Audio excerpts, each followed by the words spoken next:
What's going on there, guys? We back with another one. And today, I want to talk about Charles Barkley and some of his comments he made today. Now, it was announced the other day that Charles Barkley would potentially go to Amazon, NBC, or even ESPN, once this whole NBA deal switches over in 2025, 2026, which, TNT, Turner Sports, they're losing that.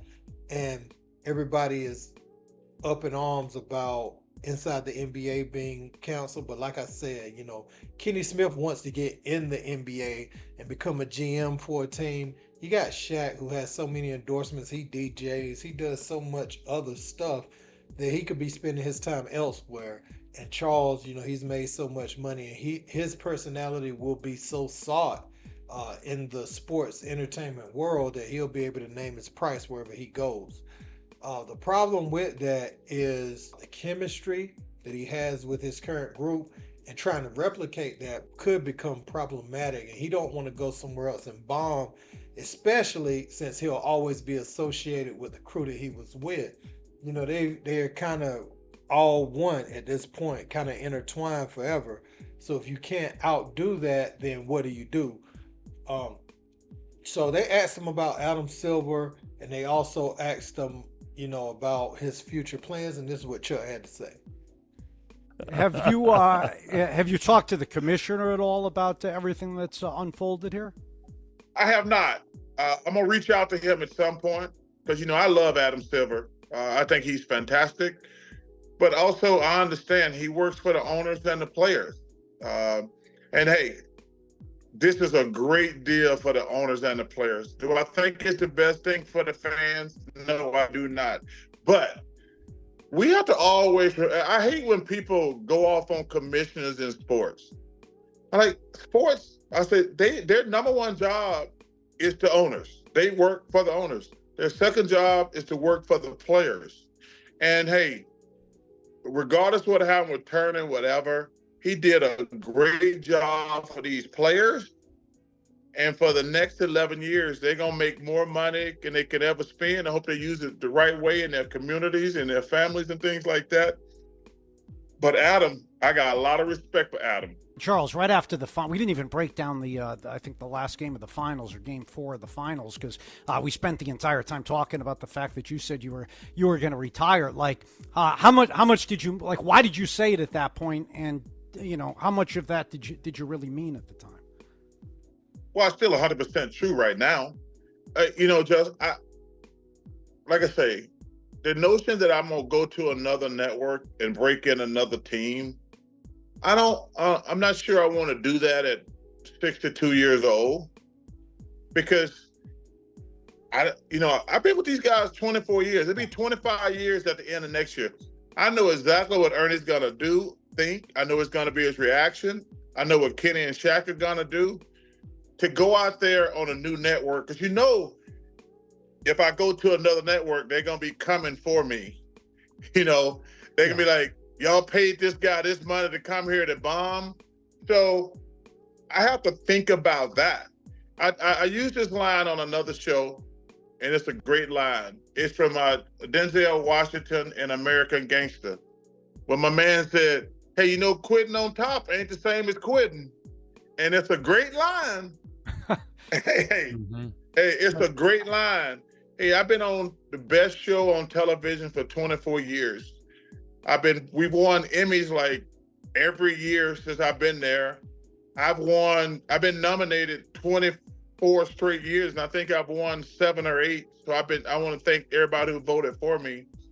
So the show's been great. Ernie, Kenny, and Shaq are great. But like I say, my biggest thing is it's kind of like you two guys. Y'all been together for a long time. If one of you guys say, hey, we're bringing somebody in new next year, it's gonna be a learning curve. And like I say, can you get it done? Yes. But if something were to happen, we were to get money to go to the network, people gonna want us to have the same instant chemistry, and you can't have that with somebody you've been together with for 20 years. So Barkley brings up some great points. When you look at the work environment, even the people behind the scenes that makes the show go. It's kind of like a family over there on their set at this point, and just moving the show is going to change some of the dynamics. Obviously, Ernie isn't leaving. He's going to be on TNT. He's not interested. He's covered golf for them. He covers all the sports for Turner. And he's been there since you can remember. Like, remember the show started out with him. You know, he was the guy doing Inside the NBA, and then they brought the others along later. Um, so Ernie ain't going nowhere. Period. Point blank. Um, and you look at a small detail like that, Ernie, removing Ernie, from that equation, even if you could get Shaq and Kenny, bringing in some other moderator full time wouldn't work. That show formula is what it is and has been what it's been to too many fans for too long to even change it.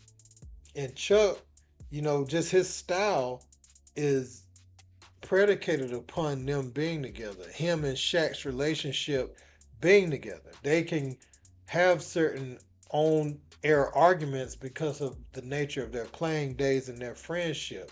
Kenny can blend in with them because they all similar age and everything. Not as sensitive, to it and know how to handle it on air.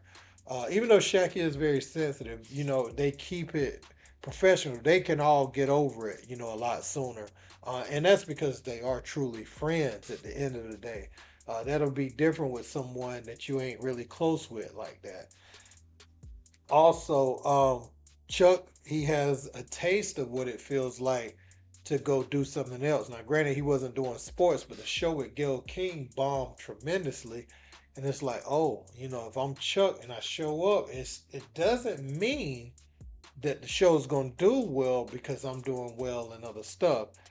And so he also understands the expectation of a market. And if you can't fulfill that, or you can't satisfy the market that is rocking with you, that's going to be tough. And he don't want to, like, bombing with the Gail King thing is one thing, but if he comes back and bombs in sports, that kind of becomes a part of your legacy in sports television. And I don't think he's interested in that, especially at the age of 62. I think his daughter just had a baby, and he's been playing and loving on the baby. So it's gonna have to make sense for him to come out the house. It don't need to be one of those things where they give you some money. It's short lived. Yeah, they still got to pay you a certain amount, but uh, they get you off the air as fast as they got you on. It sounds good in theory to bring Charles Barkley on your team, but if he was to do something else with another network, I don't know if it needs to be in the capacity of Inside the NBA, meaning he should probably come on once or twice a week. Like, if he filled in on First Take and came and offered some points about basketball, or he get up every now and again, because he does come on some of those shows. I think he was on what was the guy's name? He shows up for some of those ESPN shows because I seen him on there recently, or it was somebody that used to work for ESPN.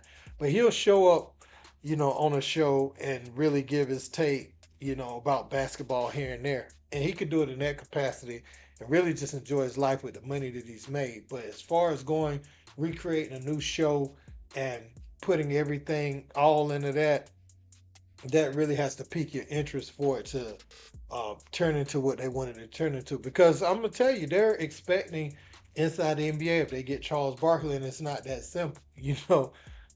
Everything has to be the same. Even the people like Underdog behind the scenes, how fast they are with the graphics and the social media stuff, and just the chemistry there, it working like clockwork. That's because the personalities of the people and what will get the audience going. See, the people behind the scenes that they wouldn't bring over understands the audience and the target market. And at ESPN, you may think, or I keep saying ESPN, but Amazon, any of those places, you may think that you know the target market, but the inner workings and the people behind the scenes may not be adept enough, to make it flow seamlessly. And that's what they're going to expect, if they're even able to get two or three of those guys. Like I said, they should go on YouTube if possible. Chuck got his own production company. You hire them, and y'all do a post game show, and it could be raw, uncut. You know, people will listen to the podcast too. Put it on all streaming platforms and treat it like you could even change it a little bit, but treat it as if it's a podcast. You know, go from there, man. So that's what I have to say about that. But I want to know your thoughts. Don't forget to like, share, and subscribe. Till next time.